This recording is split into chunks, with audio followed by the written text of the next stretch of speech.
Bueno, ahora sí ya estamos en vivo, después de que algunos problemillas de conexión teníamos, pero Shabbat Shalom a todos. Qué bendición poder estar reunidos todos, ¿no? Otra vez en Shabbat y poder seguir con el estudio de la parashá semanal. Es increíble saber que en todo el mundo, de este lado del hemisferio, claro, todos los que guarden Torah están estudiando esta parashá. Entonces, imagínate, ¿no? Algunos están en el capítulo 1, algunos estarán sobrevolando toda la parashá, sacando lo más importante y lo esencial. Otros, muchos, tal vez como nosotros, que estudiamos verso a verso y vamos capítulo a capítulo. Pero todos estamos estudiando la parashá. Y a mí me resulta verdaderamente increíble, porque ya sabes, ¿no? En el mundo siempre, bueno, no en el mundo, perdón, en el mundo cristiano, evangélico allá afuera, siempre está esta cosa de no, el devocional de Matthew Henry, el devocional de no sé quién, el devocional de la Biblia Renacer o La Esperanza o alguna de esas, ¿me entiendes? Y bueno, con eso se buscaba que todo el mundo estuviera estudiando la misma porción, el mismo día, a la misma hora. Pero la realidad es que este orden que nosotros tenemos de la parashá y la haftará es un orden que no proviene de hace un año, ni de 2, ni de 100, sino que inclusive el propio Señor Yehoshua seguía. O sea, ya en el tiempo de Yehoshua ya se estudiaba de esta forma. ¿Y por qué lo sabemos? Porque en el Evangelio se ve claramente cómo el Señor está estudiando en la sinagoga con toda la gente y le dan el libro, ¿no? ¿Se acuerdan que le dan a leer el libro? Y eso forma parte de una haftará.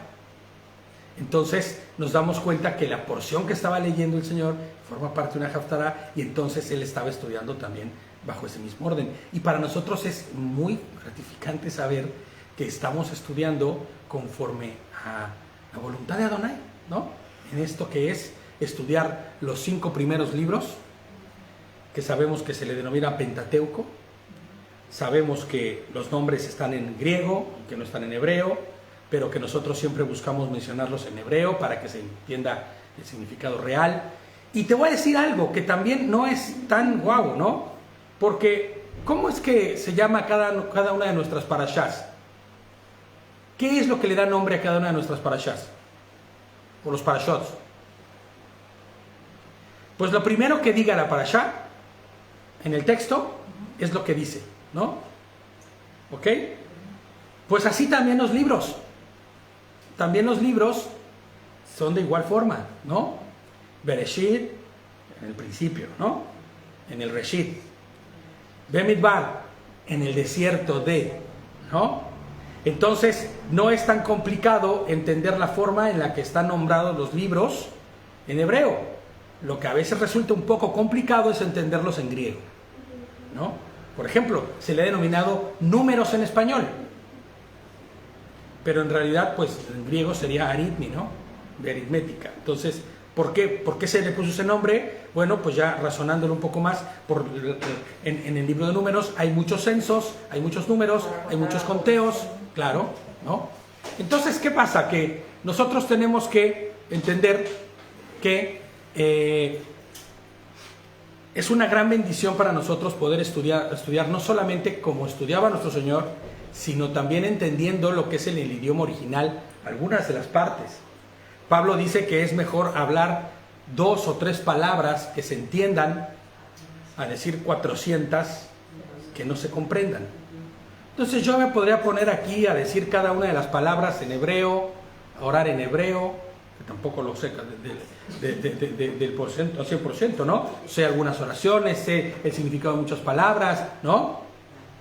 Pero no tendría caso, ¿sabes? Porque no tendría el fruto. Entonces, nosotros hoy estamos estudiando conforme a lo que el Señor nos ha enseñado, intentando buscar en el idioma original lo que significa cada una de las partes, que son más importantes, pero con palabras que se entiendan, ¿no? Entonces, nuestra parashá es Pinhas.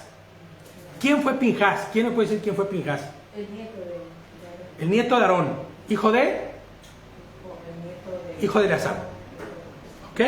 Eleazar fue el que le sustituyó a Aarón, fue el que se quedó como sumo sacerdote, y Pinhas, su hijo, posteriormente también continuó.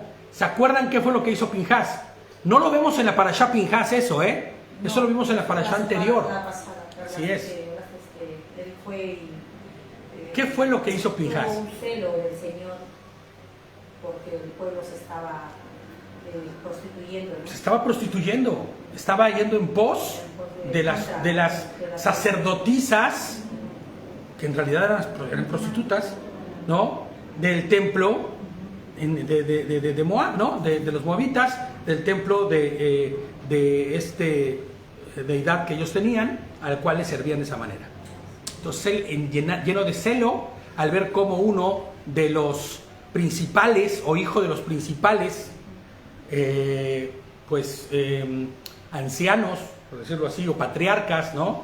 Del pueblo, estaba en ese mismo andar, pues llevando a una de las sacerdotisas, ¿no? Simri era el hombre que se aventó a hacer esta locura de ir hasta el tabernáculo y pasar por enfrente de la carpa de reunión, cuando todos estaban angustiados y sufriendo por el daño que estaba sucediendo el pueblo en ese momento, y él se lleva a esta Cosbi, ¿no? A la sacerdotisa esta que era hija de Sur, ¿no? Del Sur, que era un príncipe, imagínate nada más de Moab, ¿no?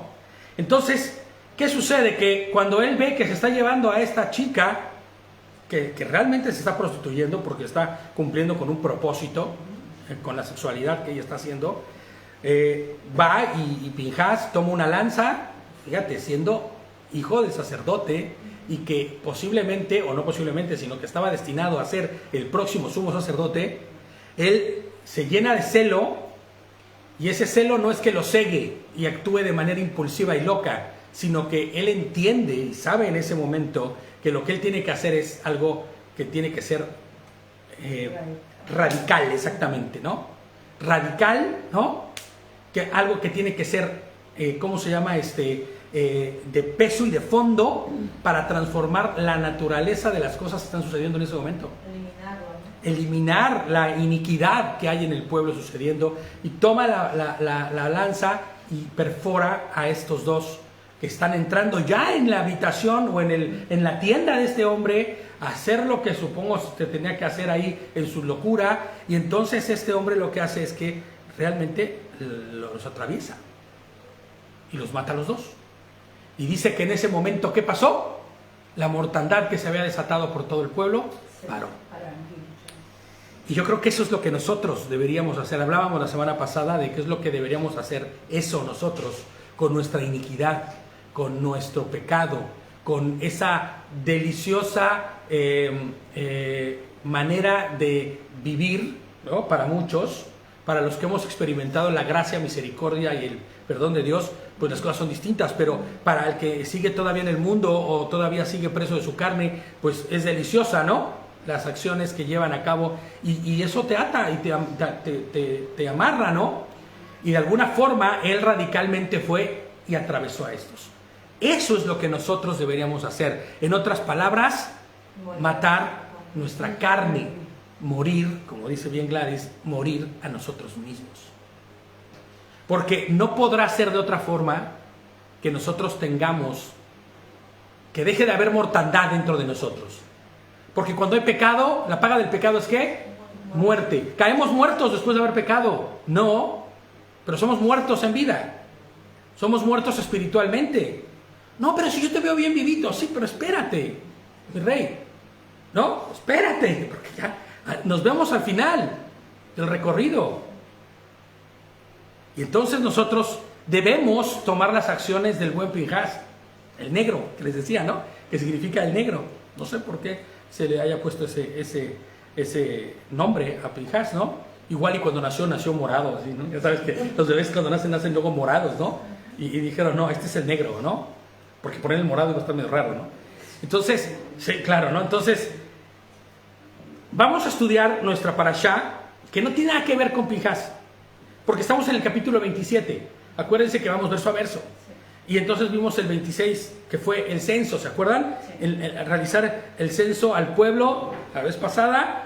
¿Y para qué era este censo? Llegábamos a la conclusión que no era para otra cosa, sino para determinar la mortandad que había existido en todo este asunto, ¿no? Entonces, y saber cuántos hombres había ya con posibilidades de servir ¿no? Inclusive algunas versiones dice para ir a la guerra. Entonces, vamos a nuestro capítulo 27 de Bemidbar o Números. Y vamos a empezar desde el verso 1. ¿Vale? Entonces, dice así. Y me encanta esta historia porque las hijas de Zelofejad vinieron, ¿no?, delante de Moshe.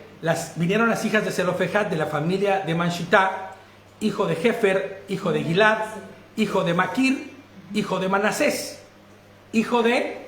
¿De quién era hijo Manasés? De Joseph, exactamente. Hijo de Joseph, hijo de José. La descendencia de Joseph era así es. Exactamente. Que tuvo las 5 hijas, ¿no? Exactamente, o sea... embarazada la esposa, pero luego salió y le dio 5 hijos, ¿no? Sí. 5 hijos, ¿no? Fíjate nada más, este es como la cuarta o quinta generación desde Manasés, ¿no? Que es el hijo de José. Y las hijas se llamaban Mahlá, Noá, Joglá, Milcá y Tisra, ¿no? Tisra, ¿no? Tirsa. Es que es un poco complicado por el TR, que hay varias ahí, ¿no? Tirsa, exactamente, Tirsa. Entonces, Zelofejad era uno de los ancianos de Israel cuando salieron de Egipto, ¿estás de acuerdo? Cuando ellos salieron de Egipto, él tenía la misma edad aproximadamente, o muy parecido, a la que tenía Aarón, a la que tenía Moshe. Bueno, Moshe es un poco más grande, ¿no? También. Y muere en el desierto sin dejar hijos varones. Y es que debemos saber que en la legislación de aquellos días, que el Señor le ha dado a cada varón por familia, debían recibir porciones de tierra, una heredad, exactamente, un pedazo de tierra en heredad, ¿no? Pero en este caso, las hijas de Zelofejad estarían sin porción alguna, porque a quien se le daba era, ¿a quién? Al varón, a la cabeza, ¿no? Y entonces, en el verso 2 dice, ellas se pararon frente a Moshe, a Eleazar, el sacerdote, a los capitanes y toda la asamblea a la entrada de la carpa de reunión, y dijeron: nuestro padre murió en el desierto, él no fue uno de los del grupo de la división de Coraj, fíjate, lo advierte, que se levantaron en bando contra Hashem. Y me encanta cómo dicen ellas, son chicas sabias, te voy a decir por qué son sabias.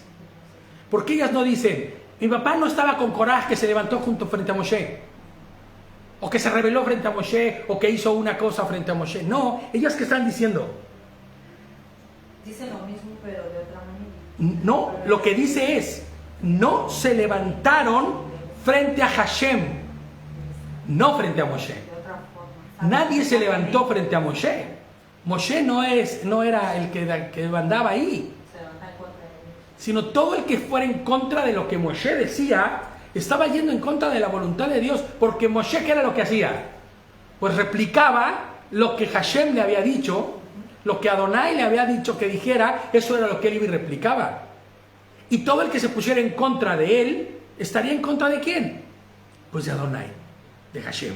Entonces ellas, con mucha sabiduría, le dicen, no, mi padre no estuvo frente a la revuelta y a la traición que hubo del pueblo delante de Adonai, sino que murió por su propio pecado. Bueno, esto de murió por su propio pecado no significa que haya muerto pecando, sino que fue por su propia causa que murió, ¿no? Ahora, ¿por qué está diciendo que por su propio pecado? ¿Acaso Zelofejad cometió un pecado antes de morir que no se fue perdonado? Pues no. ¿Por qué morimos? ¿Por qué el ser humano muere? ¿Por qué no somos eternos? Ha sido destinado Hashem. ¿Por qué? ¿Cuál es la razón por la que Hashem le dio un tiempo de caducidad a cada ser humano y tiene que morir?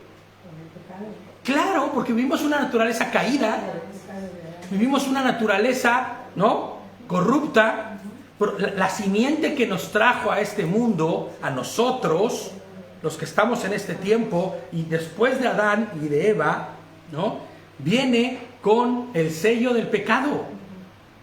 Entonces, cuando ellas dicen, murió por su propio pecado, no significa que él estuviera en pecado, que fuera un hombre pecador, sino que murió. ¿A consecuencia de qué? De que no somos eternos, ¿no? A consecuencia de que hay pecado en nuestra vida y de que ese pecado es, o el pecado original que le llaman, yo no estoy de acuerdo con el pecado original, ¿no? El primer pecado, ¿no? Que se llevó a cabo en la vida de estos dos, de Adán y de Eva, que los destituyó de la presencia de Adonai, marcó a la humanidad entera. Y por eso todo el mundo hoy, pues moriría por su pecado, pues claro, ¿no? Pero ¿qué pasa? Que el Señor en el último día, ¿qué hará? Pues nos levantará, nos restaurará y nos dará una naturaleza nueva, sin relación al pecado, sin la corrupción, ¿ok? Entonces, dice el 3, nuestro padre murió en el desierto. Él no fue uno de los del grupo de la división de Coraj, perdón, ya habíamos leído esto, ¿no? Y es que muy seguramente Zelofejad murió cerca del tiempo en el que sucedió lo de Coraj, ¿no? Y eso es lo que debe hacer que ellas busquen que se deslinde y que no haya relación entre la muerte de su padre y lo que había sucedido en esa situación. Mi padre murió porque tenía que morir, murió de viejo, murió lo que fuera, ¿entiendes? No sé, por cualquier cosa, la picadura de un animal, X o Z, pero en realidad él no participó de esto. Entonces, dice el 4, que su clan no pierde el nombre de nuestro padre simplemente porque no tuvo un hijo. Porque al final, a ver, aunque digan el día de hoy que sí se puede, yo quiero el sexo de mi hijo definirlo y por eso lo voy a tener entre los martes y miércoles de la segunda semana de cada mes, ¿entiendes? ¿No? Y voy a comer un montón de no sé qué porque es que eso hace que el hijo salga varón. ¿Sí has visto eso, no? ¿No has escuchado de eso? Bueno, pues sí, hay quien dice que, ¿no? Y es que el varón es el que define el sexo y entonces el varón tiene que hacer determinadas cosas para que... A ver, esas cosas de verdad que... No, Zelofejad podía haber decidido que iba a tener hijos e hijas. Pues no, Zelofejad solo tuvo a sus hijas preciosas y fue muy feliz con ellas, ¿no? Hashem le bendijo con 5 mujercitas. Ya, pobre hombre, no me imagino, ¿no? Pero la realidad es que, bueno, pero está su esposa, ¿no? Pero la realidad es que la petición de ellas es justa, ¿no? Y lo que es justo tiene un peso muy especial delante de Adonai. Es algo que nosotros no podemos olvidar nunca. Lo que es justo delante de los ojos de Hashem tiene un peso. O sea, pesa en lo espiritual. Si tú estás actuando de manera justa, ecuánime, conforme a la voluntad de Él, no importa que esté sucediendo la mayor de las injusticias o esté pasando la peor de las calamidades a tu alrededor, el Señor va a obrar con respecto a eso, ¿no? No importa lo que miren tus ojos carnales. Tus ojos carnales y terrenales. Eso no tiene la... Claro, porque el Señor va a hacer justicia y el Señor va a voltear a mirar al justo.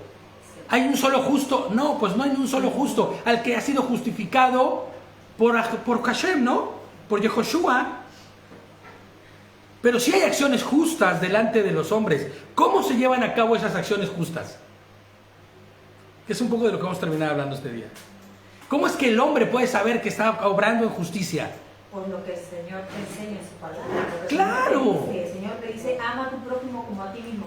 Me ha hecho esto, no me agarra, no me gusta, pero mi Señor me dice que yo lo haga, pues yo lo voy a hacer. Exactamente. Yo sirvo, entonces... Hay justicia en ello. Y el Señor obrará en su tiempo porque está viendo una hija, un hijo obediente. Exactamente. No está viendo que del frente lo haga, sino está viendo tú, el trato contigo, está tratando contigo, yo digo de mí, ¿no? Si trata conmigo, yo no puedo mirar si el del frente está haciendo lo contrario, porque si estos ojos miran y va a mirar lo que hace el del frente y no es agradable, sino voy a querer hacer lo mismo, yo en mi carnalmente me va a pesar. Pero terminas enganchado, claro, en la misma circunstancia. Es un círculo vicioso de maldad. Ahora, Porque es vas a querer fácil. seguir haciendo lo mismo y lo mismo. ¿Es fácil ser justo delante de los ojos de Adonai? Pues podría decir que sí, pero también podría decir que no. Hay que morder. Fácil en la teoría, porque lo único que tienes que hacer es guardar Torah. Ser obediente. Honrar la muerte de Yehoshua. Honrar la muerte de Yehoshua en la cruz, ¿no? Su sacrificio de resurrección, guardando sus mandamientos, obedeciéndole, ¿no? Entonces, ¿es fácil? Pues sí, en teoría es fácil. ¿Es fácil? Pues no. Te sometes al Señor. Claro, si vives sometido a Él, pero es tan complicado que nosotros podamos resolver de esta forma todo el tiempo. Porque quieres saber nuestra vieja naturaleza. Porque nuestra carne es fuerte, ¿no? Decíamos que hace rato, ¿no? Que nos estábamos orando, ¿no? Nuestra carne es, fíjate la dualidad que tiene. Es fuerte para imponerse, pero débil para someterse a las cosas que van en contra de la voluntad de Dios, ¿no? Nuestra carne rapidito se engancha a lo contrario de lo que Adonai dice. Es parte de la naturaleza caída que hoy tenemos, ¿no? Entonces, ¿era justa la petición de ellas? Sí era justa. Porque eran las hijas. Ahora, ¿qué hizo Moshe? Bueno, se puso a dilucidar y dijo, yo creo que lo que tú estás pidiendo, bueno, vamos a ver, no. ¿Qué hizo Moshe? Fue a Adonai, ¿no? El 5 dice, Moshe trajo el caso delante de Hashem. Sencillo, ¿no? Es muy interesante ver cómo Moshe no decide por sí mismo sobre las necesidades, legislaciones y situaciones del pueblo. No es que no pueda hacerlo, porque a mí me queda claro, muy claro, que Moshe ha sido capacitado en el monte Sinaí por el Ruach HaKodesh, ¿no? De hecho, cuando recién bajó del monte Sinaí, ¿se acuerdan cómo venía? Sí, como Que deslumbraba y se tuvo que poner como como casco, ¿no? Ahí, ¿no? Una como máscara, una escafandra, algo así, para que no resplandeciera, porque decía, nos vas a dejar ciegos, brother, espérate, ¿no? Eso no era solo físico, eso también era en lo espiritual, y él venía capacitado espiritualmente para poder decidir. Pero ¿qué hace él? Él no hace lo que todo el mundo haría, sino que es un hombre sujeto a Hashem, ¿no? Obra conforme a la voluntad de él, ¿no? Conforme a la voluntad de Dios. Y eso, fíjate, les pongo yo aquí, y eso que en ese momento acontecía, no tenía referencia aún en la Torá. ¿A qué me refiero? A que no era un caso en el que él pudiera decir, es que el Señor me dijo que en este caso haríamos esto. Porque no era que Moshe fuera y le preguntara a Adonai todo el tiempo, si ya te di una legislación con respecto a esto, pues obra conforme a la legislación que te di, ¿no? Pero en este caso no, ¿no? Entonces, él va y consulta, ¿no? Y les pongo yo aquí, ¿cuánto, como comentario mío, no debería ser así en la vida de cada uno de nosotros? La Torá es tan enteramente completa que, a diferencia de Moshe en ese momento, que esta legislación nueva tenía que preguntársela a Adonai, en nuestro caso no es así. En nuestras vidas, hoy tenemos delante de nosotros la Torá que tiene, de verdad, tiene un rango y un espectro para cubrir cualquiera de nuestras dudas, necesidades, como no te imaginas. Cualquier cosa que se te ocurra pensar y que quieras saber con respecto a ello, está en la Torá. ¿Me entiendes? Hoy cualquier decisión, cualquier actitud, cualquier cosa que debiéramos hacer, está legislada por la Torá. Y podemos saber con seguridad lo que es bueno, lo que es malo, lo que se debe y lo que no. ¿No? Entonces, cuán bueno sería que todos actuáramos conforme a ella. No conforme a nuestra carne, no conforme a nuestras necesidades, no conforme a nuestras reacciones comunes y corrientes, sino conforme a lo que está escrito. Para que entonces podamos decir, escrito está. En mi vida las cosas no seguirán siendo como son, porque escrito está que yo, honrando a Adonai, honrando a Yehoshua, honrando su muerte y resurrección en la cruz, recibiré favor de él. Y las cosas en mi vida cambiarán. Pero es complicadísimo que nosotros tomemos esa actitud y que tomemos eso, porque vivimos en esta carne, ¿no? Moshe, como un hombre temeroso de Adonai, busca hacer en todo tiempo la voluntad del Eterno. Y la pregunta ¿es así en tu vida hoy? Y me pregunto igual yo, no creas que yo te lo pregunto solo a ti, Hombre, si para cuando yo llego aquí ya llego ya, si me ves a veces así como con tierra o todo raspado, porque el Señor me puso un revolcón antes de llegar aquí, ¿no? Cuando me puse a estudiar. Porque esto va para todos. Esto no es nada más de, no, bueno, sí, hermano, yo mírame, casi estoy levitando, floto, ¿no?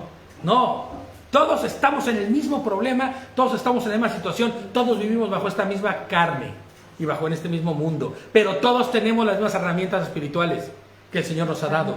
Todos hemos recibido su Ruach HaKodesh. Todos. ¿Me entiendes? Los que estamos aquí, ¿no? Porque afuera, pues no. ¿Qué te digo?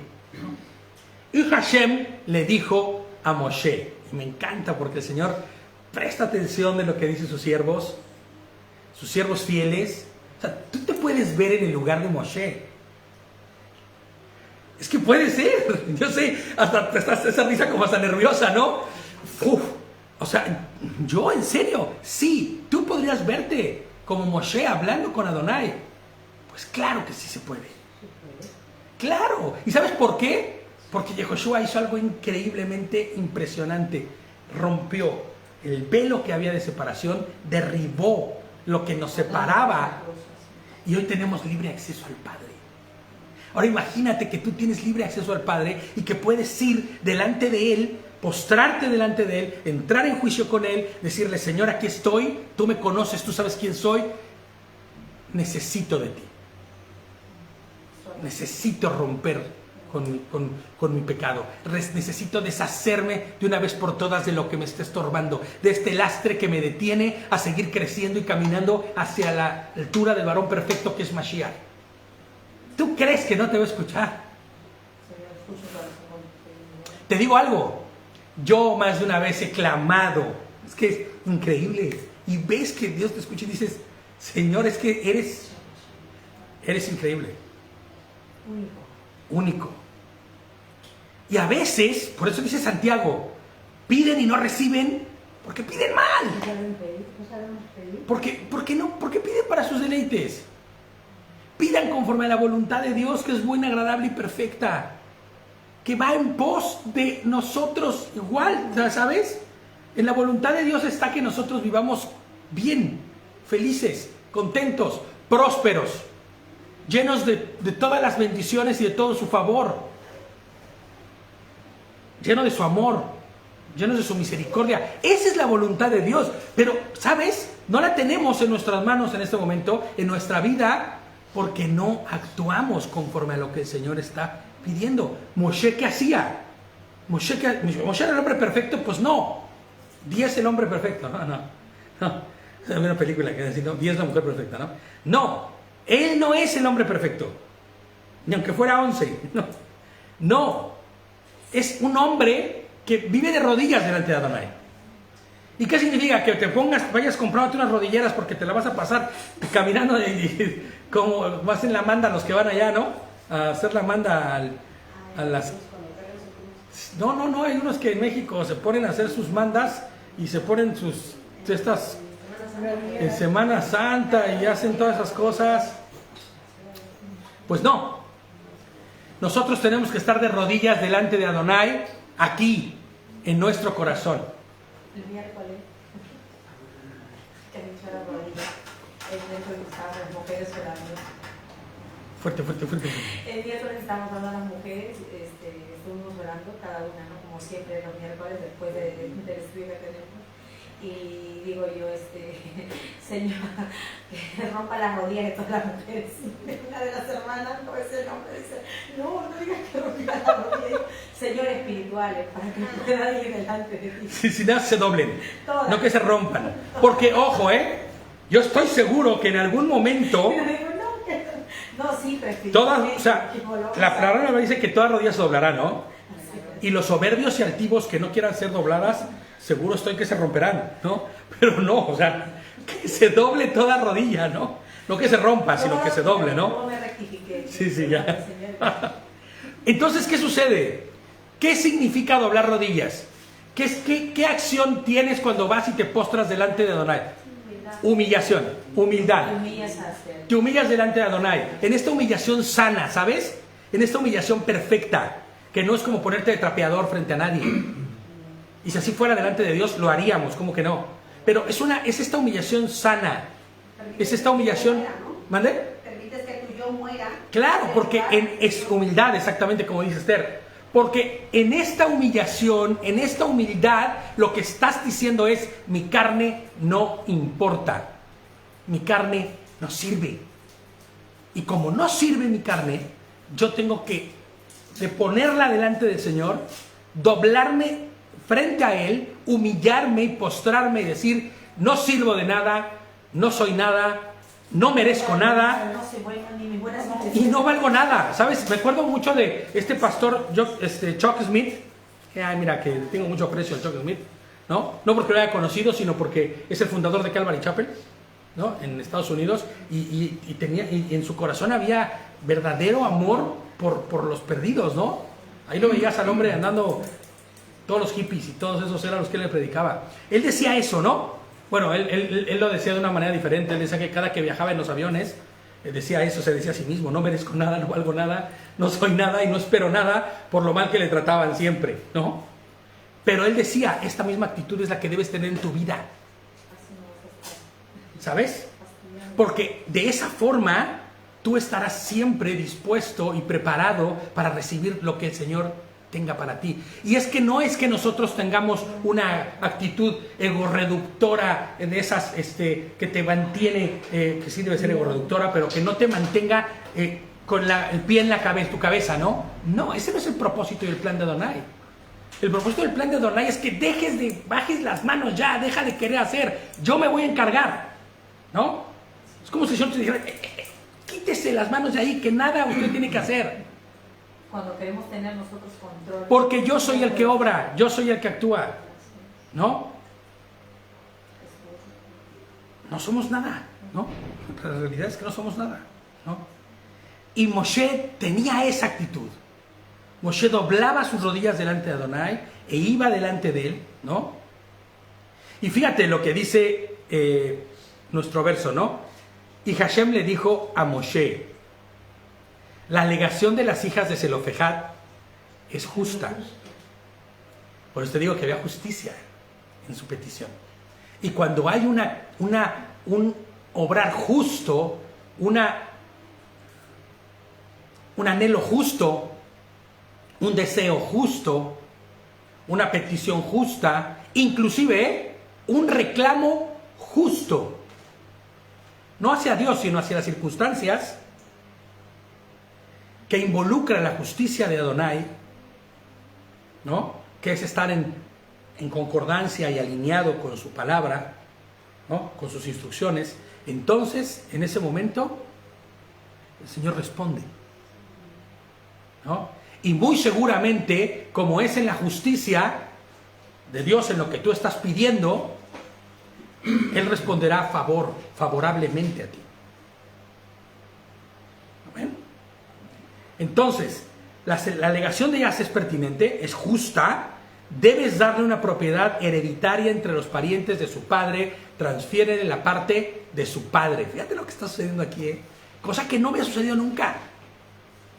Transfiérele la heredad de su padre, la porción de su padre a ellas, ¿no?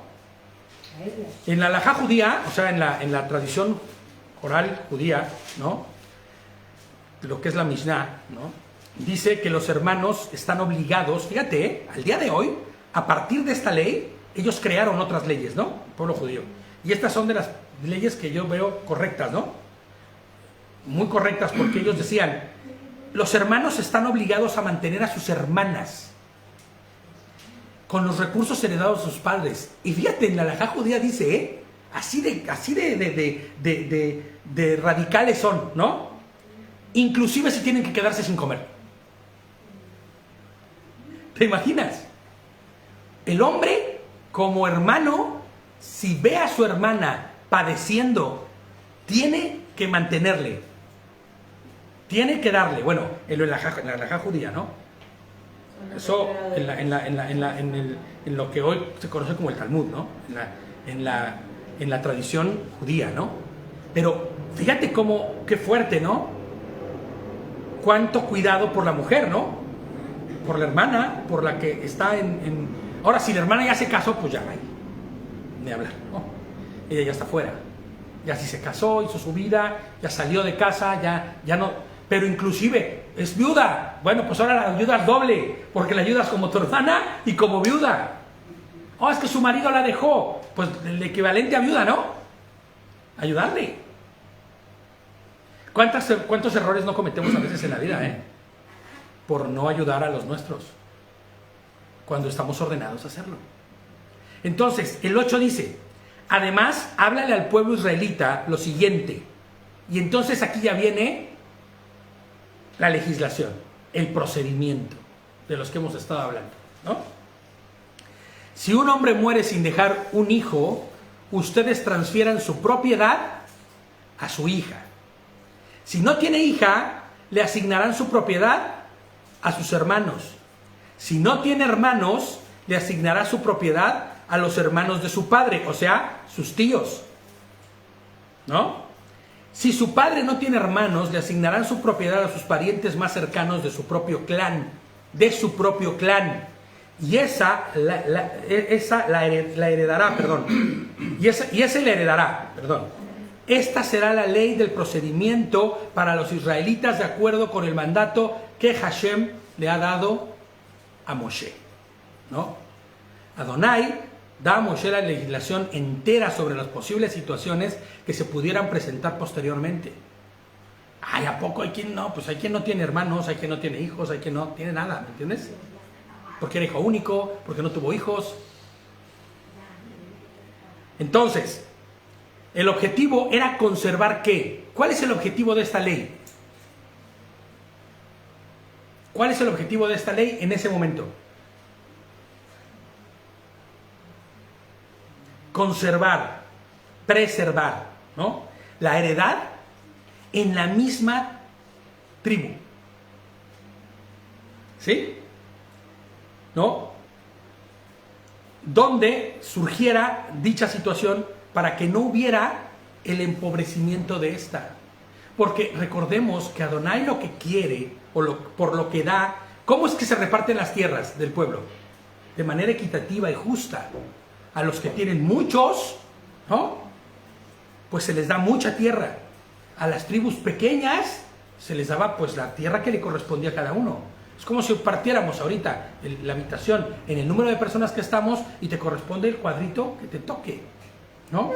Oye, pero mi mamá y yo somos familia. Pues sí, y tú vas a ver que igual y mi esposita también, entonces unimos lo nuestro y se ve grandote, junto al que es solo. Pero en realidad cada uno recibió su propia parte. ¿Entiendes?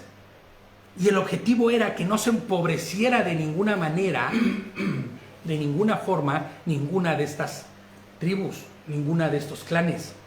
Números 36, y vamos a leer del 1 al 10. Lo leo yo. Y dice así: los jefes de las familias patriarcales de los clanes de Galad fueron a hablar con Moisés y con los otros jefes de las familias patriarcales de Israel. Galad era hijo de Maquir y nieto de Manasés, por lo que sus clanes descendían ¿de quién? De Joseph. ¿Ok? Le dijeron: cuando el Señor te ordenó repartir por sorteo la tierra entre los israelitas, también se te ordenó entregar la heredad de nuestro hermano Zelofejad a sus hijas.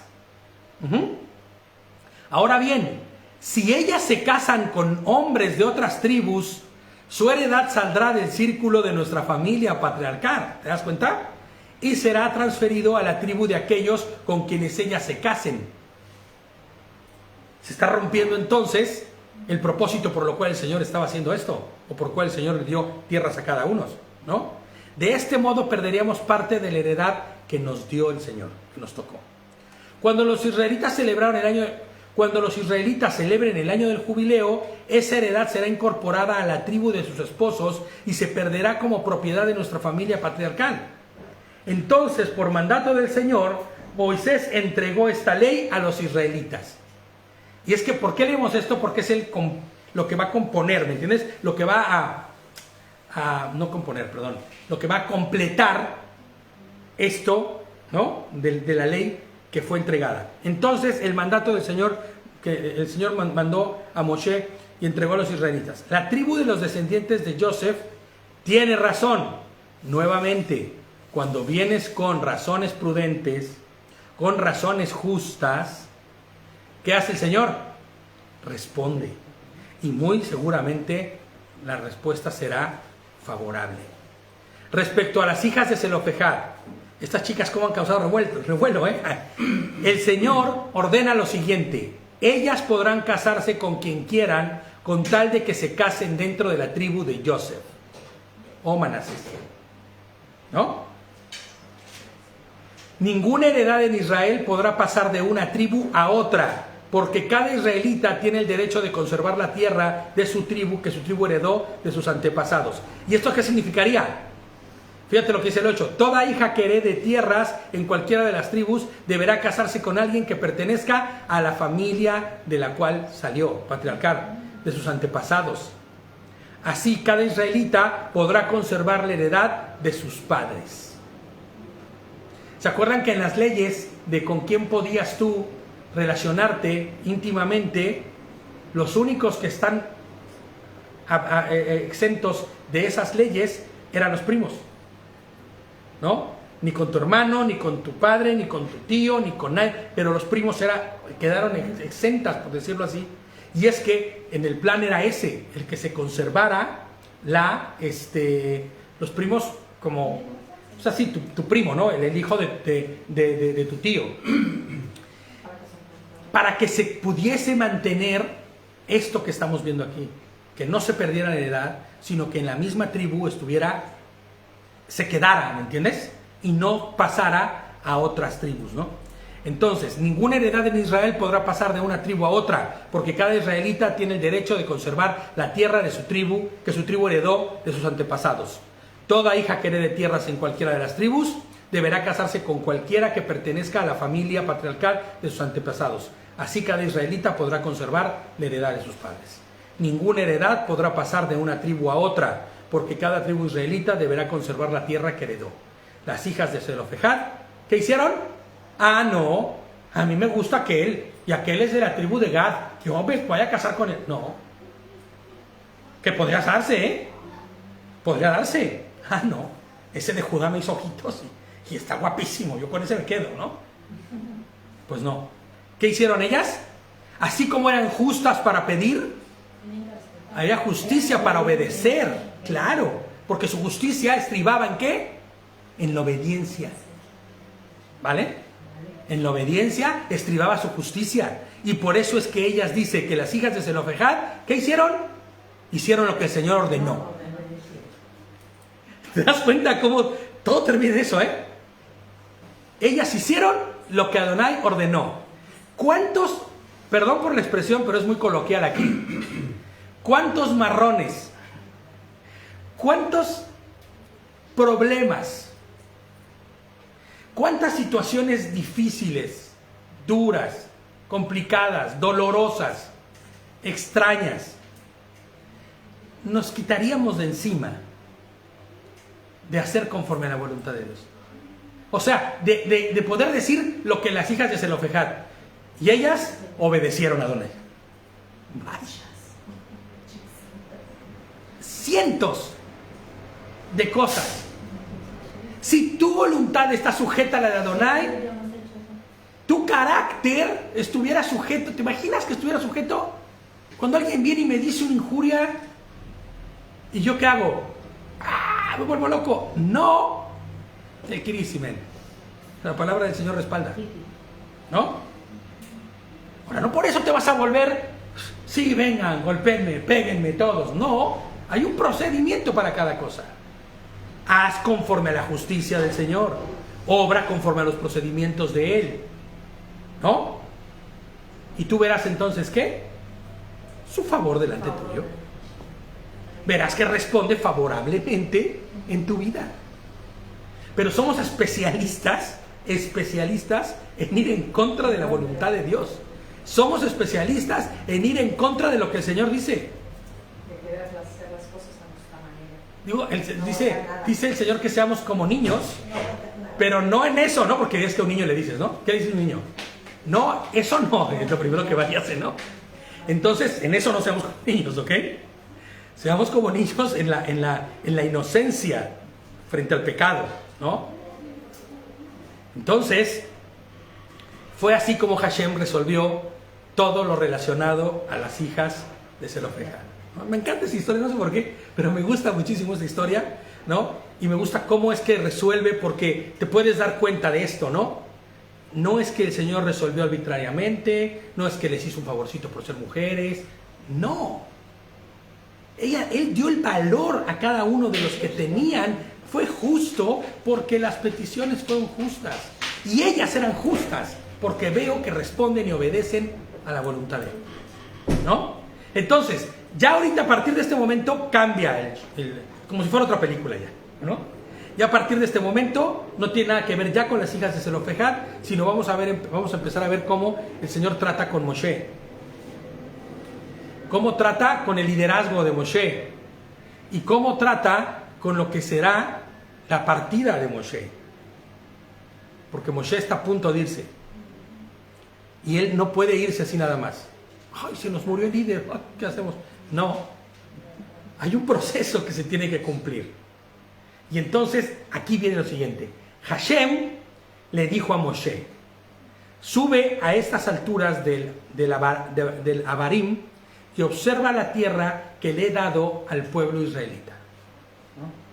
Yo en otra parashá, que habla de esto mismo, en Devarim, les decía, ¿no?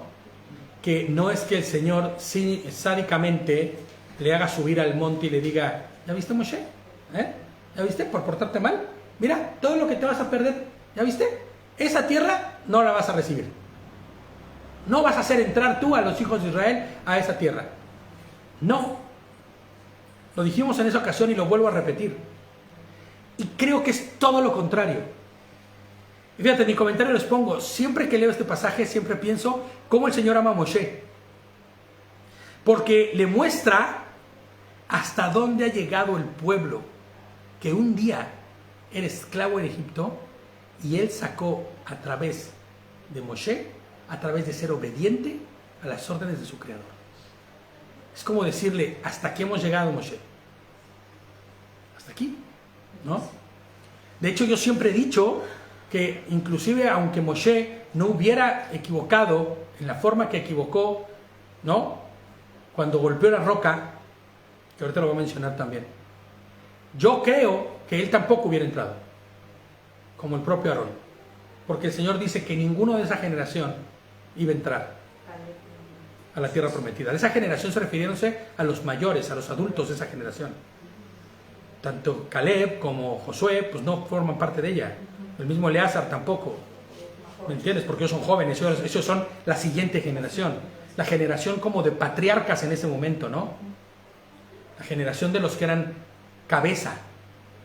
Y yo creo fielmente que porque Dios no se contraría a sí mismo, tampoco hubiera entrado.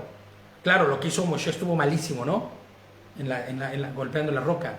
Pero fíjate, lo que él le dice es, sube y mira. Y es como si Dios mismo le dijera, el trabajo que tú debías hacer ha llegado a su fin. Ya. Vas a entregar el equipo, ¿no? Vas a entregar ya la estafeta, ¿no? Tu trabajo ya ha sido completado. Cuando, dice el 13, cuando la hayas observado, tú también serás recogido con tu parentela, tal como lo fue tu hermano. Porque en el desierto de Sin, cuando la comunidad se puso contenciosa, desobedeciste mi mandato de sostener la santidad a la vista de ellos, por medio del agua. Esas son las aguas de Meribá, Kadesh, en el desierto de Sin. ¿Se acuerdan qué sucedió ahí? La primera vez que Moshe sacó agua, ¿qué hizo?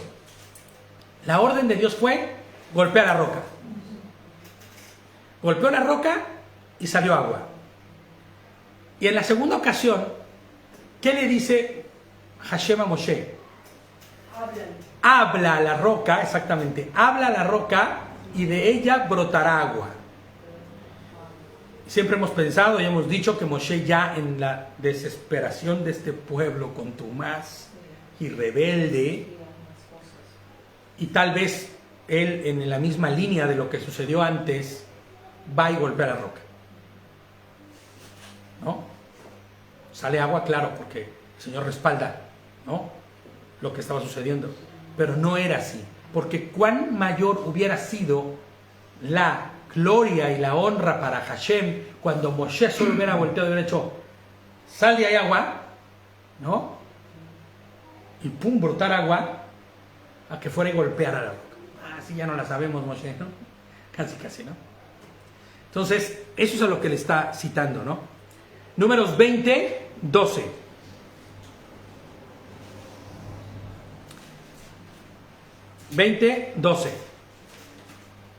Dice, pero Hashem le dijo a Moshe y Aarón. Y fíjate, Aarón también está metido en esto, ¿eh? Y es por eso que a mí me hace pensar que el que ejecutó la obra, la acción, ¿quién fue? Moshe, ¿no? Pero Aarón también estaba ahí, y por eso es que me hace pensar que Aarón y Moshe aún de todas maneras no iban a entrar. Por cuanto ustedes no confiaron en mí lo suficiente para afirmar mi santidad a la vista del pueblo israelita, por tanto ustedes no guiaron esta congregación a la tierra, no guiarán esta congregación a la tierra que les he dado, ¿no? Cada una de las acciones, y esto es algo que no podemos omitir, y no podemos quitar y dejar de lado, ¿no? Esto es algo que debemos nosotros de verdad entender. Cada una de las acciones que hagamos en nuestra vida tendrá consecuencias. Qué doloroso. Porque muchas veces hemos hecho cosas terribles, cosas de deshonra para Adonai, y tendrán consecuencias. Esto no significa que perdiste la salvación. Esto no significa que Moshe, en el último día, no despiertas, nos vemos hasta la muerte segunda, al final de los tiempos. No. Hay una consecuencia. Y eso tiene que mostrarnos a nosotros que cada una de las cosas que nosotros hagamos, vivamos y digamos, tiene consecuencias. Y que esas consecuencias pueden ser sumamente graves. Graves, ¿no? Y dependiendo de la gravedad de estas, el Señor en su justicia obrará. Porque hay algo que dice David, y de verdad me gusta mucho cuando lo dice, ¿no? Por cierto, Shabbat Shalom a mi hermano David, que está en Sevilla, lejos, no está aquí ahorita con nosotros, y a toda su familia, ¿no? Y a todos los hermanos también que están lejos, porque vi que se conectó Mari, que están todos por allá de Tijuana, ¿no? Que hay mucha gente ahorita en este momento con nosotros, y Shabbat Shalom a todos, no les dije en un principio, pero algo que dice David siempre es que para los que conocemos, muy seguramente habrá un juicio directo, ¿no?, sobre tal o cual acción. Y les pongo yo, y sabes, esa también es gracia y es misericordia. Porque es mejor ser juzgado bajo la autoridad de Hashem en este mundo que vivir como si nada pasara y morir con el pecado que te llevará hasta ahí, hasta la muerte segunda. Entonces, si hoy el Señor está ejerciendo juicio sobre tus acciones, sobre lo que tú estás sucediendo y lo que te está pasando, Baruch Hashem, porque el Señor no se ha olvidado de ti, pero pon atención, porque al que está allá afuera, al que no es creyente, al que no conoce al Señor, la misericordia, el amor y la paciencia de Dios se manifiesta así, en gracia. Pero para los que sí conocemos y estamos llamados, enseñados y ordenados obedecer su voluntad y obedecer su palabra, sí que habrá juicio, sí que habrá reprimenda. Y es bueno, porque el que ama corrige. Ahora, si te la pasas siendo corregido, ¿no?, y ya no tienes lugar donde el Señor te corrija, pues entonces hay un problema, ¿no? ¿Qué sucede? Que entonces hay algo que está sucediendo y entonces debemos de pensar que la iniquidad puede ser algo que esté sucediendo en nuestras vidas. Y debemos huir de eso, huir de la iniquidad, huir del tener conocimiento, entendimiento de lo que es la voluntad de Dios y hacer contrario a ella, ¿no? Además, no podemos olvidar que Yehoshua en la cruz cubrió multitud de pecados, ¿no?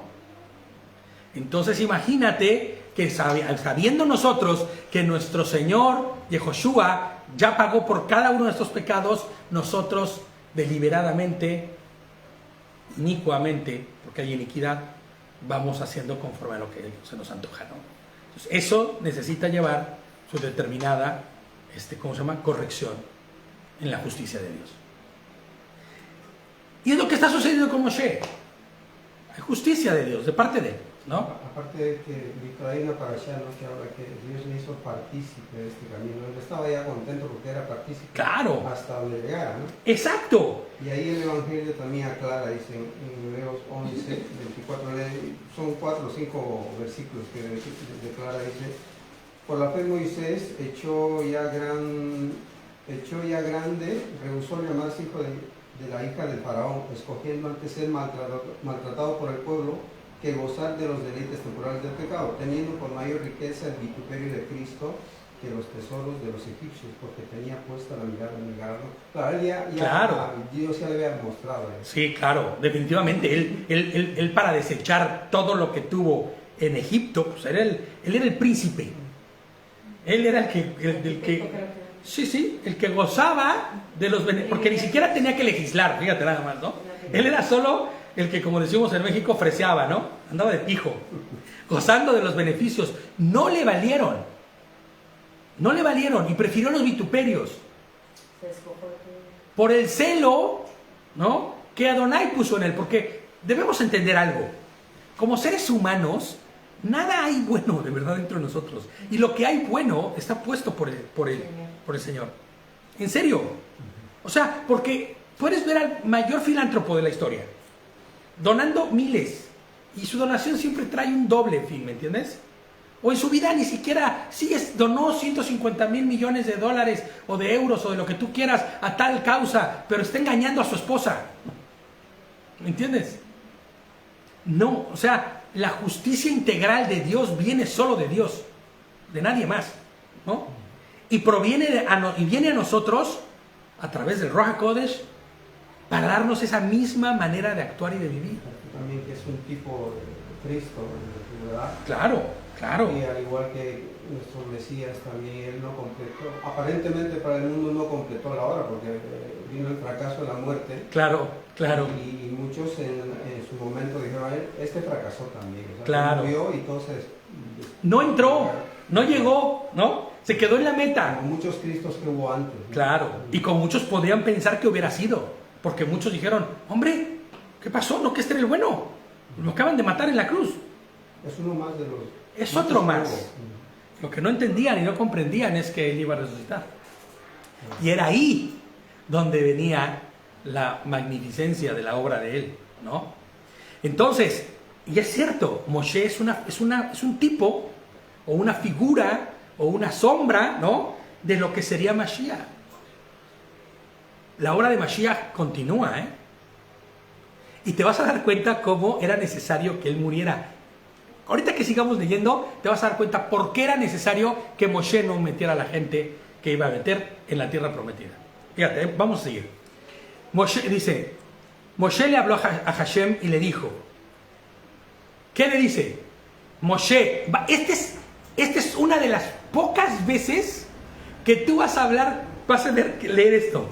Moshe le habló a Hashem, ¿no? O sea, siempre es Hashem le habló a Moshe, ¿no? Y le dijo, escúchalo. ¿Tú qué crees que le iba a decir? No, señor, espérate, tranquilo. O sea, Hombre, si no es un errorcito, no pasa nada. Hombre, como dice Gerson, ¿no?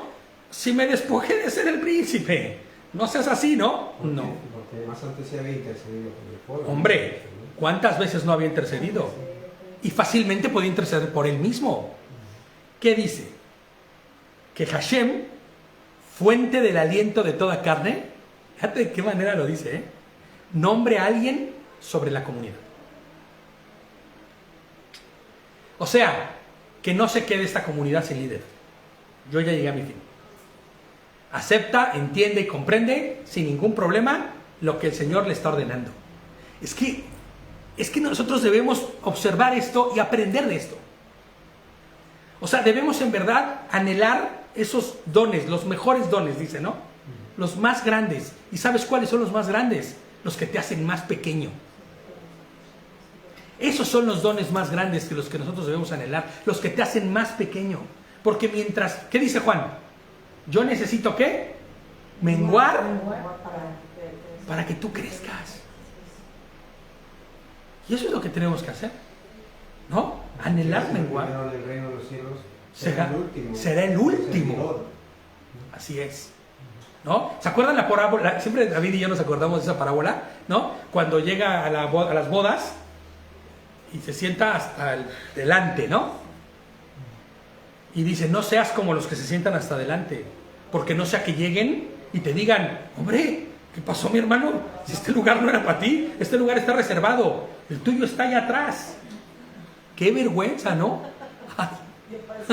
Y venía con toda mi familia, y ahí van todos, ¿no? Clink, clink, clink, clink, y todos así, para decirse que te ven, ¿no?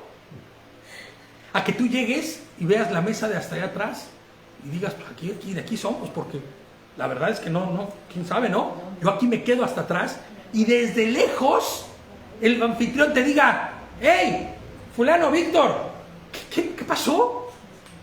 Aquí es tu mesa. Ya nos ha pasado eso, ¿no? Alguna vez nos ha pasado a mi esposita y a mí eso, ¿no? hey, no, tu mesa está aquí, brother, al lado mío. Y la persona diga, ¿cómo? Sí, que te quites de estar allá atrás y vengas, porque el que se humille será exaltado y el que se exalte será humillado, porque el que se exalta a sí mismo es sinónimo de ¿qué? De orgullo, de soberbia, de altivez, ¿no? Por esa razón es por lo que Moshe de verdad se lleva las palmas, ¿no? Porque él entiende su posición y su lugar y dice así, como el más pequeño de todos, ¿no? Que Hashem, fuente del aliento de toda carne, o sea, quien da vida, el soberano de todas las cosas, nombre a alguien de la comunidad, porque ni siquiera yo soy quien debo hacerlo. Oye, Señor, yo te sugiero, mira, yo he visto que fulano de tal tiene unas cualidades buenas. Mira, cada que nos hemos visto en situaciones difíciles, él siempre está aquí al lado, ¿no? No. ¿Qué me voy a poner yo a decirle al Señor, quien sea levantado, cuando Él es el quien da aliento a todo ser vivo? Juan el Bautista, que según testimonio de Jesucristo iba a ser uno de los grandes en el reino de los cielos, él dijo que no eran dignos de desatar el calzado. Fíjate, ¿no? Qué buen ejemplo, ¿no? El Bautista, Yohanan, ¿no? Juan. El Señor mismo lo exalta. Y él dice, pues así como ves, no soy digno ni de desatarle las sandalias, ni de lavarle los pies, para que me entiendas, ¿no? Porque esa es la razón por la que le tienes que desatar las sandalias tú a alguien, porque le ibas a lavar los pies. Porque en una reunión, cuando se sentaban a comer, había uno que le correspondía lavar los pies, y en teoría ese era el de menor grado, ¿no? O en ese momento se convertía en el de menor grado, porque era el que tenía que lavar los pies, y lavar los pies pues siempre iba a ser como de, pues desagradable, de oprobio, no sé, de alguna forma, ¿no? ¿Qué hizo Yehoshua? Le lavó los pies a todos, ¿no? Pero Juan el Bautista dice, ni siquiera soy digno de eso. Y entonces Moshe tiene la misma actitud, ¿no? ¿Puedes ver el corazón de Moshe? No es el corazón de un hombre común, es un hombre entendido, es un hombre que conoce a su Creador. Es el corazón de un hombre que ha estado en la presencia de Adonai, porque su preocupación ¿Por quién es? Como te ha venido siendo, ¿no? No, Señor, no acabes con ellos. No, Señor, no les hagas. No. Siempre está pensando en el pueblo. Porque él entendió que la misión que el Señor le había puesto en su vida era el pueblo. Y hasta el final responde por el pueblo, ¿no? Que haya alguien sobre la comunidad. Que haya alguien sobre el pueblo. Para que no se descarríen, porque estos se descarrían en un segundito, ¿no? Que salga delante de ellos y de entre delante de ellos, y que los saque dice, que salga delante de ellos y entre delante de ellos, a la tierra, claro, y que los saque y los entre, de modo que la comunidad de Hashem no sean como ovejas que no tienen pastor. Y aquí es donde se empieza a poner bonito el asunto, ¿eh? Aquí es donde tenemos que empezar a entender por qué Moshe no era para nada quien iba a meter a la tierra prometida a las personas, a este pueblo. Fíjate lo que le dice: para que no anden como ovejas que no tiene pastor. Moshe hace una petición al Creador que en realidad es puesta por Dios mismo en su corazón. Eso es un hecho. Pues está profetizando. Él está profetizando en ese momento, ¿no? Con lo que él está diciendo, porque lo que él dice apunta ¿hacia quién? Hacia Mashiach, hacia Cristo, exactamente. Y vas a ver cómo Adonai da a ese, el que los meterá a la tierra prometida, como sombra y figura del que llevará a su pueblo a la tierra prometida al final de los tiempos, a la Nueva Jerusalén. Porque fíjate, ¿cuál es el nombre de este al que va a levantar? Salvación. La salvación que viene ¿de quién? De Hashem. La salvación que proviene de Dios. Y ese es Yehoshua. Yehoshua HaMashiach. Pero vamos a ver cómo en sombra y figura de eso va a haber uno que los va a meter a la tierra prometida de igual forma, ¿no? Como Hashem al final de los tiempos vendrá por los suyos y nos hará entrar al gozo pleno, a la plenitud, ¿no? A la vida eterna. Y Hashem le respondió a Moshe: escoge, Hashem, No Moshe le dijo a Hashem: oye, escoge, no. Hashem le respondió a Moshe: escoge ¿a quién? A Yehoshua. Hombre, ¿quién más iba a meterlos a la tierra prometida? Bueno, ojo, y también se los iba a explicar ahorita, ¿no? En la transliteración que se hizo, increíblemente rara, se le denominó Josué. ¿Ok? Pero en realidad el nombre de Josué no es Josué. Nadie le llamó Josué. Nadie le dijo: Josué, ya métenos a la tierra prometida. ¿Por qué no invadimos ya Jericó, Josué? Nadie le dijo Josué. Porque su nombre no es Josué. Su nombre es Yehoshua. El mismo nombre que Jesús, que tampoco nadie llamó Jesús en toda su vida. Ni su mamá, ni los apóstoles, ni nadie le llamó Jesús a Jesús. Nunca. Entendámoslo. Porque su nombre era Yehoshua, ¿no? La contracción de esto es Yeshua. ¿Ok? Entonces, nadie nunca le llamó ni a Josué ni a Jesús por esos nombres. Esas son transliteraciones. Por eso yo peleo tanto que cuando oramos y dice que el nombre, sobre todo nombre, no es Jesús, es Yehoshua o Yeshua, ¿ok? Porque es el nombre dado a los hombres por sobre todo nombre, que es en el único en el que hay salvación. Pues claro, su nombre mismo dice, ¿no? Es salvación. Y entonces, es tan así, como lo acabo de comentar, que Adonai levanta a uno con el nombre de quien trajo la redención al mundo. ¿Tú crees que eso es una casualidad, en serio? Pues no. Y tal como era Yehoshua, hijo de Nun, porque tú vas a ver que en todo tiempo, cuando se dice, aunque dicen Josué, siempre dicen eso, hijo de Nun. ¿Tú por qué crees que siempre en la escritura se menciona que es hijo de Nun? Para que lo diferencies de Yehoshua HaMashiach. Por eso dicen, no tiene sentido cuando dicen Josué hijo de Nun. Ah, sí, bueno, es que en hebreo, ¿no? Los nombres siempre van hijo de. El cantante es el que nos gusta, Shiloh Ben Hud, Pues es Shiloh, hijo de Jud, ¿no? Y así es en todos, ¿no? Joseph ben Abraham, ¿no? José, hijo de Abraham. Porque así era en la forma. Pero es gracioso, bueno, no gracioso, sino muy significante, ¿no? Muy, ¿cómo? Notorio, claro, que a nadie le dicen eso. No dicen Caleb, hijo de él, no, dicen, es de Yehoshua, de Josué, de quien se menciona solo esto. Introdujo al pueblo a la tierra prometida abriendo el Jordán. Así, Yehoshua en su muerte y resurrección abrió el camino al Padre. ¿Sí? Y así hará el final de los tiempos, en la redención final. Hebreos 10, del 19 al 20. Ya casi terminamos, ya casi acabamos, ya vamos a acabar. Hebreos 10, del 19 al 20. Así que, hermanos, mediante la sangre de Yehoshua tenemos plena libertad para entrar en el lugar santísimo. ¿Quién solamente podía entrar antes en el lugar santísimo? Es que a mí me emociona esto. ¿Quién podía entrar solamente en el lugar santísimo antes? ¿Se acuerdan? El sumo sacerdote. Al lugar santísimo, ni los hijos del sumo sacerdote. El sumo sacerdote, ¿y cada cuándo? Una vez al año. En Yom HaKippurim, ¿no?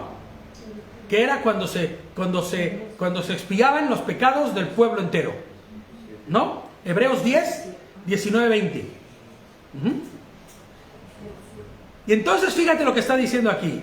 Mediante la sangre de Yehoshua tenemos plena libertad para entrar al lugar santísimo. Eso explica cuando dice Apocalipsis 1:6 que el Señor nos ha hecho sacerdotes del reino, para su reino, ¿no?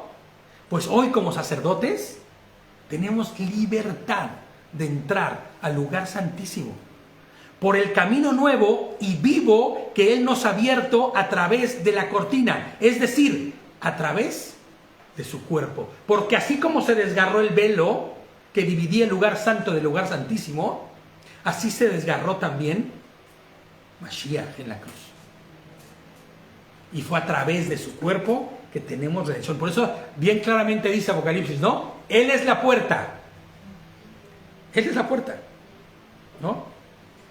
Él es la puerta, la única puerta. Por eso cuando Juan voltea hacia arriba, Juan el apóstol, el que escribe el Apocalipsis, y ve una puerta, ¿no? Y ve que le dicen, ven, sube. Es que solo a través de Yehoshua es por donde se puede entrar, ¿no? Y dice el 19, haz que se pare delante de Eleazar. ¿Quién era Eleazar? El hijo de Aarón. El hijo de Aarón, el sacerdote, el sumo sacerdote, y delante de toda la comunidad, y comisionalo a la vista de ellos. O sea, envístelo, ¿no? A Yehoshua, hijo de Nun, dale delante de todo el pueblo la envergadura que requiere, ¿no? Dice el 20, envístelo con una parte de tu autoridad. Esto me intrigó muchísimo y me puso a investigar, o sea, ¿por qué le dice, dale solo una parte de tu autoridad? Para que toda la comunidad israelita obedezca. ¿En qué consiste que sea solo parte de esa autoridad? Yo les voy a leer mi nota, ¿no? Para no irme y no desvariar demasiado, ya vamos con tiempo, ¿no? Voy a leer mi nota justo como la escribí. Yehoshua estaría recibiendo de Moshe la autoridad para guiar al pueblo de Israel. Y todos en Israel deberían saber que era por orden del mismo Creador que esto así sería.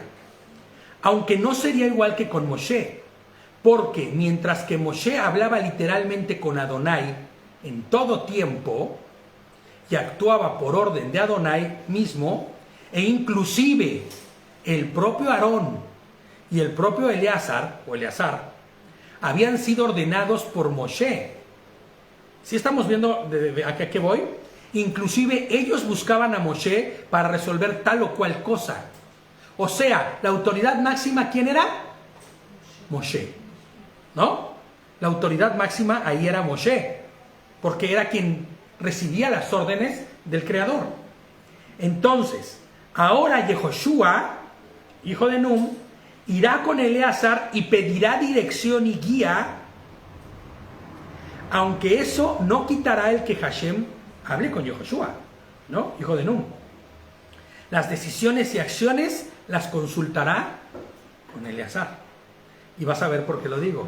El 21 dice: pero él se presentará a Eleazar el sacerdote, quien buscará en su favor la decisión del Urim delante de Hashem.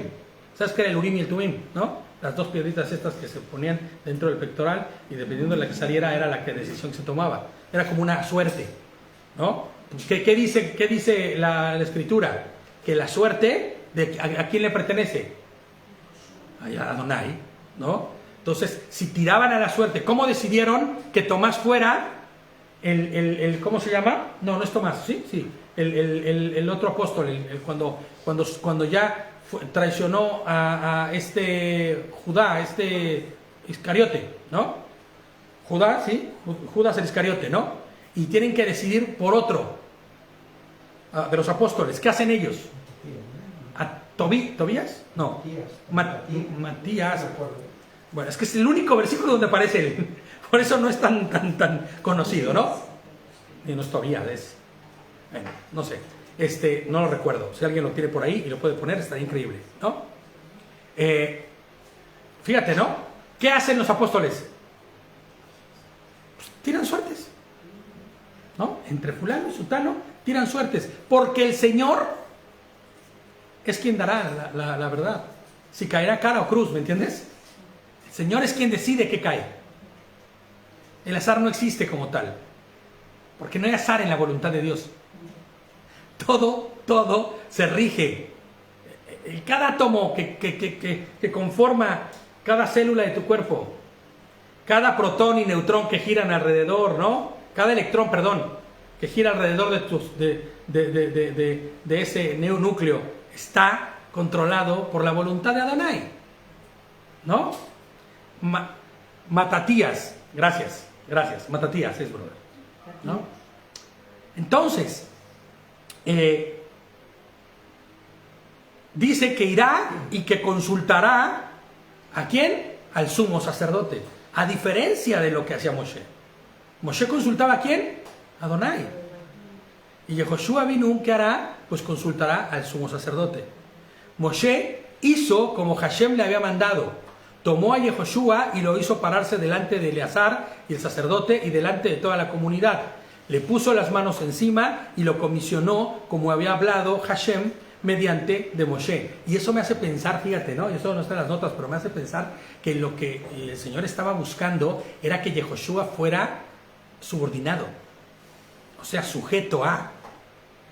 Porque inclusive el propio Yehoshua se somete a sí mismo, ¿me entiendes? A la voluntad. Él mismo, disminuyéndose. ¿Tú sabes lo que significa que Dios, no estimando ser como Dios, se haya disminuido a la figura de un hombre imperfecto? O sea, para empezar, la disminución, ¿no? Es brutal. Cualquiera estaría seguro y podría decirte que eso se trata de humillación. Dios tuvo que humillarse a sí mismo para hacerse como un hombre, para morir en la cruz. Sí, lo estamos entendiendo. Dios mismo se humilló a sí mismo y se hizo en la figura de un hombre para el perdón de los pecados del hombre. Si eso no es amor, entonces no entiendo qué es amor, ¿no? Y tal vez en esta figura de Yehoshua, que no lo deja en la misma posición que Moshe, ¿no? Sino que lo hace sujeto al sumo sacerdote, tenga que ver con ello, con que en su momento él también será subordinado y no hará conforme a su voluntad, sino conforme a la voluntad del Creador, ¿no?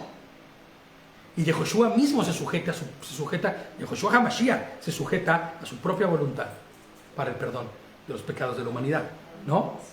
Moshe está entregando la estafeta propiamente a Yehoshua, hijo de Num, a quien Adonai mismo ha seleccionado. Y aunque los comentaristas judíos digan que es la perseverancia y la constancia de Yehoshua, hijo de Num, la que ha valido para ser seleccionado delante de Adonai, sabemos que en realidad es que Hashem en su infinita sabiduría, estaba dejando un precedente de que la salvación viene solo de Adonai, ¿no? Porque eso es lo que significa, ¿no? Sí, fíjate, Matías es el nombre ya occidentalizado de Matatías. Matías es el que escogieron de los apóstoles, ¿ok? Después de Judas o de Judá. Entonces, les pongo yo, ¿no? El pueblo tiene que entender, y nos deja a nosotros una clara figura de que de quien proviene la salvación no es de nadie más que de Yehoshua, ¿no? Nada más. O sea, por donde lo leas, ¿no? ¿Quién metió a la tierra prometida a los israelitas? Yehoshua. ¿Quién trajo salvación? Yehoshua. ¿Quién les hizo conquistar todas las tierras? Yehoshua. ¿Quién iba delante del pueblo? Yehoshua. Porque es Yehoshua el que será, el que vendrá un día y dará salvación al mundo.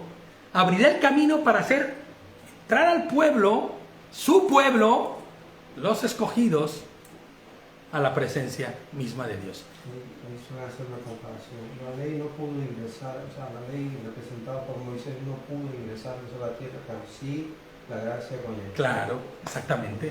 Fíjate qué bonito, ¿no? Qué bonito, porque es otra de las figuras, ¿no? La ley no te da salvación. Ni aunque hagas todas y cada uno de los mandamientos, cada jukim, cada mishpatim, cada procedimiento perfecto, eso no te va a dar salvación. ¿Quién da salvación? Yehoshua. No hay más, ¿no? Es solo Yehoshua. Juan 12, del 44 al 48. Juan 12, del 44 al 48. Sí. Juan, el apóstol. El Evangelio de Juan. Sí. Del 44 al 48. Ahora he extrañado a que ahí aparezca que Pili pone las citas, ¿eh? Juan 12, del 44 al 48. Dice así: el que cree en mí, clamó Yehoshua con voz fuerte, cree no solo en mí, sino en ¿quién? En quien me envió. En el Abba, ¿no? En Elohim. Y el que me ve a mí, ¿ve a quién? Al que me envió. Yo soy la luz que ha venido al mundo para que todo el que cree en mí no viva en tinieblas. Entonces, este Yehoshua, no hijo de Nun, sino Yehoshua HaMashiach, es Dios mismo, es lo que nos está diciendo ahí, ¿no? Y es la figura de quien trae salvación. Y el único que puede darnos la salvación, ¿no? Y les pongo yo aquí, recuerda, Yehoshua es Hashem, y se disminuyó a sí mismo para poder dar forma, o más bien en forma de un hombre, para traer la redención del mundo. Por eso él mismo dice: si me ves, has visto a Adonai, ¿no? Sencillo. Y continúa el 47: si alguno escucha mis palabras pero no las obedece, no seré yo quien los juzgue, pues no vine a juzgar al mundo, sino ¿a qué? A salvarlo, exactamente. Eso es a lo que vino el Señor, ¿no? Y dice: el que me rechaza y no acepta mis palabras, tiene quien lo juzgue. La palabra que yo he proclamado lo condenará en el día final. Ahora, ¿cuál es la palabra que ha proclamado? Si Yehoshua es Hashem y Hashem es Yehoshua, y Yehoshua habla de su palabra, ¿de qué está hablando? De la Torá, de todo. ¿No acaso él mismo fue quien le entregó a Moshe las tablas en el Sinaí? Para nuestra guía, ¿No es acaso Yehoshua Dios mismo? La palabra que él ha proclamado es ¿qué? Sus instrucciones, su Torá. Entonces dice: el que me rechaza y no acepta mis palabras, tiene quien le juzgue, ¿eh? ¿Y quién lo juzga? Pues la Torá misma. Y esa misma Torá será con la que seremos juzgados. ¿Por qué? Porque esa es la que muestra y marca las directrices a andar conforme a la voluntad de Dios. No porque la Torah tenga algún poder, ¿eh? A ver, no. La Torah no tiene poder alguno, ¿eh? O autoridad. No. Sino que será testigo de cada uno de nuestros actos y de nuestro andar. Y entonces testificará. ¿No? Porque muchos dicen, no, es que si tú guardas Torah, entonces estás caminando, ya estás salvo. Pues no. Pues no. Porque la Torah lo que es un espejo. ¿Se acuerdan que decíamos, no? Es un espejo. Y cuando lo miras detenidamente y detalladamente, dices, ay, qué feo estoy. Porque te das cuenta de todos los defectos que tienes. Nos hace ver en realidad Lo que somos. Mira, pero si tengo un ojo más grande que otro, ¿no? Y la nariz como chueca. Ay, Dios mío, nunca me había visto esta cosa extraña. Pues así, cuando nosotros vamos delante y vemos la Torah detalladamente, es un espejo que nos hace ver quiénes somos. ¿En qué estamos incurriendo en pecado? ¿No? Inclusive la Torah misma nos puede dar a saber que vivimos en justicia. Como las hijas de Zelofejad. ¿No? Entonces, no porque la Torah tenga algo, sino porque será nuestro andar el que será atestiguado por ella. No, ¿perdón? Como un ayo, siempre hemos dicho, ¿no? Como un ayo, como un guía, ¿no? No porque obedecer la Torah de salvación, sino obedecemos dando evidencia de que hemos sido salvados, ¿no? Un versículo contundente que está en el Antiguo Testamento que dice que él mismo, ¿verdad? Está en Ezequiel 34:11, que dice, porque así ha dicho el Señor, hablando el Señor, ¿no? El Señor, he aquí yo mismo iré a buscar mis ovejas y las reconoceré. Fíjate nada, ese es precioso ese versículo, brother. Precioso ese versículo. ¿Cuál es? Ezequiel 34:11. Yo mismo, dice Adonai, iré por mis ovejitas y las encontraré. Y en el 38 también está, en el 38:23. Dice, y seré engrandecido y santificado, y seré conocido ante los ojos de muchas naciones, y sabrán que yo soy el Señor. Así es, amén, amén. Ahí está. Es la muestra clara en el Antiguo Testamento, mal llamado Antiguo Testamento, de que el Señor ya anunciaba que Él vendría mismo, que Él mismo vendría. Y fíjate, si es cierto, ¿no? La Torah juzgará, pero no por sí misma. La Torah será el testigo, porque el único que tiene la potestad para juzgar es Hashem. El único, ¿no? Entonces, es que estaba leyendo lo que dice Chío, y juzgará en presente vida a los creyentes, por eso redarguye para proceder al arrepentimiento. Pues es lo que decíamos hace rato, ¿no?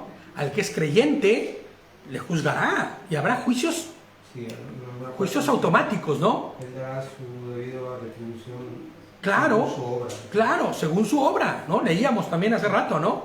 Que conforme y según lo que cada uno de nosotros haya hecho y actuado, así recibirá también la retribución de lo mismo. Pero decíamos, ¿no? Que mejor recibirlo aquí, como juicio directo, en la misericordia y bondad de Adonai, que el que mejor se me juzgue en el último día. No. Sino que mejor que seamos juzgados para poder alcanzar arrepentimiento y oportuno socorro. Primera de Juan 3:24, y con eso terminamos. Dice así: y el que guarda sus mandamientos permanece en Elohim, y Elohim en él. Y por esto sabemos que él permanece en nosotros por el Espíritu que se nos ha dado. Ahora, ¿quién se acuerda de lo que significa Elohim?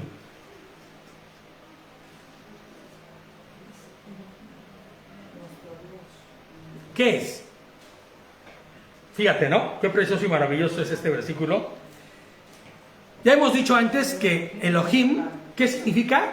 La manifestación del atributo del amor.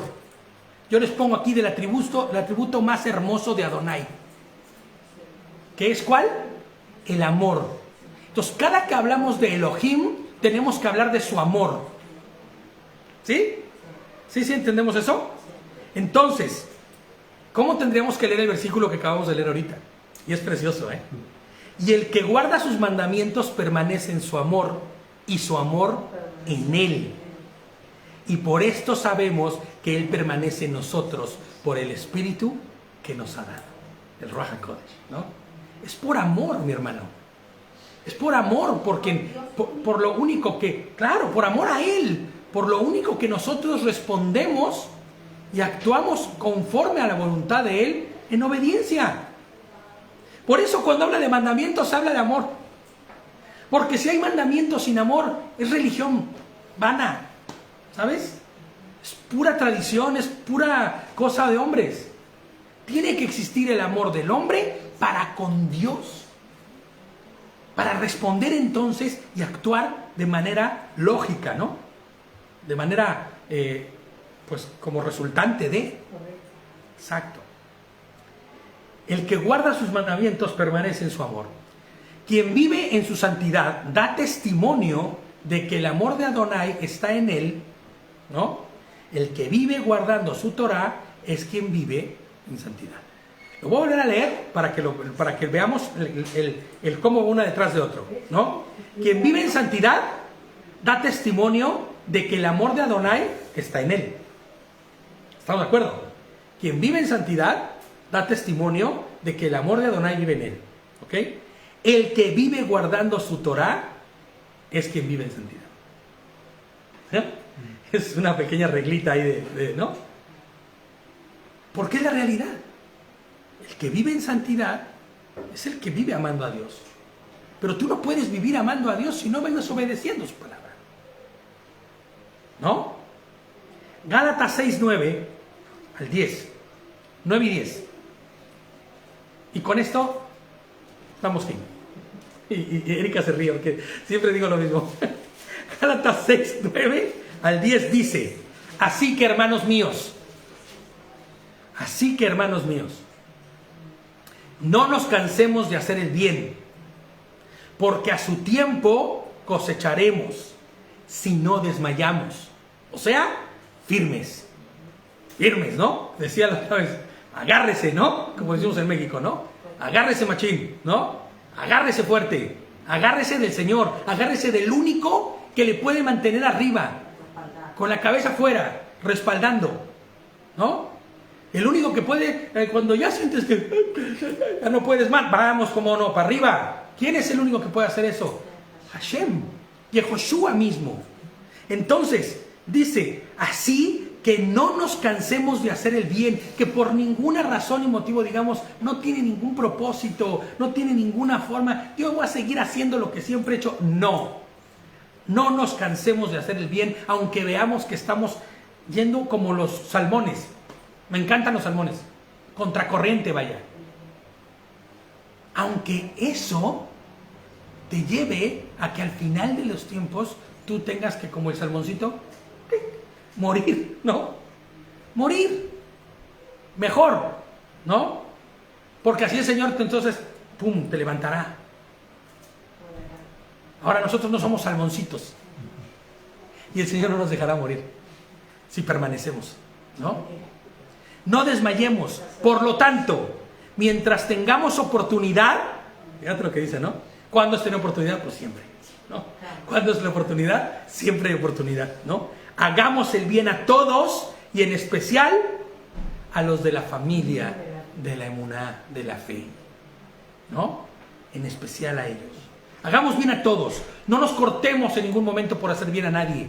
Siempre quien lo necesite, el que esté pidiendo, el que tenga una necesidad, aunque no sea nada de la comunidad. Pero si hay alguien dentro de la comunidad que esté pidiendo ayuda, asistencia, y que se le eche una mano, hagámoslo. Hagámosle el bien. No hay límites. No hay límites. No hay límites, de verdad. ¿Amén? Pues Shabbat Shalom. Terminamos por ahorita. Nos vemos a las 5 para continuar. Yo sé que es un poquito largo siempre el estudio, pero es gratificante, es enriquecedor, ¿no? Entonces, sigamos compartiendo nuestra emuná y sigamos compartiendo las grandezas de Yehoshua. Antes, solo para terminar, no quiero hacer ya mucho rollo, pero esto sí quiero que quede para que lo escuche todo el mundo, ¿no? Ayer veíamos mi esposita y yo un ministerio de unos hombres en México que me encanta porque hazte cuenta que estás escuchando. Hay un personaje en México que se llamaba Clavillazo, que hablaba muy singularmente, y hazte cuenta que lo estás escuchando así, pero es súper... ¿Sabes cómo es el ministerio de ellos? En la parada del bus. De hecho, cuando ves el video se ve Insurgentes, el Metrobús, ¿no? Es Insurgentes, los que están ahí, y están un montón de gente que se ve que se reúnen ya ahí cada determinado día y tienen sus Biblias, y es gente de todos los niveles, es gente que lleva su Biblia para estudiar en la parada del bus. Y este hombre se pone así en contra de los coches atrás, él viendo hacia adelante, hacia dentro de la banqueta, y toda la gente así, todos ahí, y él empieza a predicarles. Y habla obviamente como debe de verse, ¿no?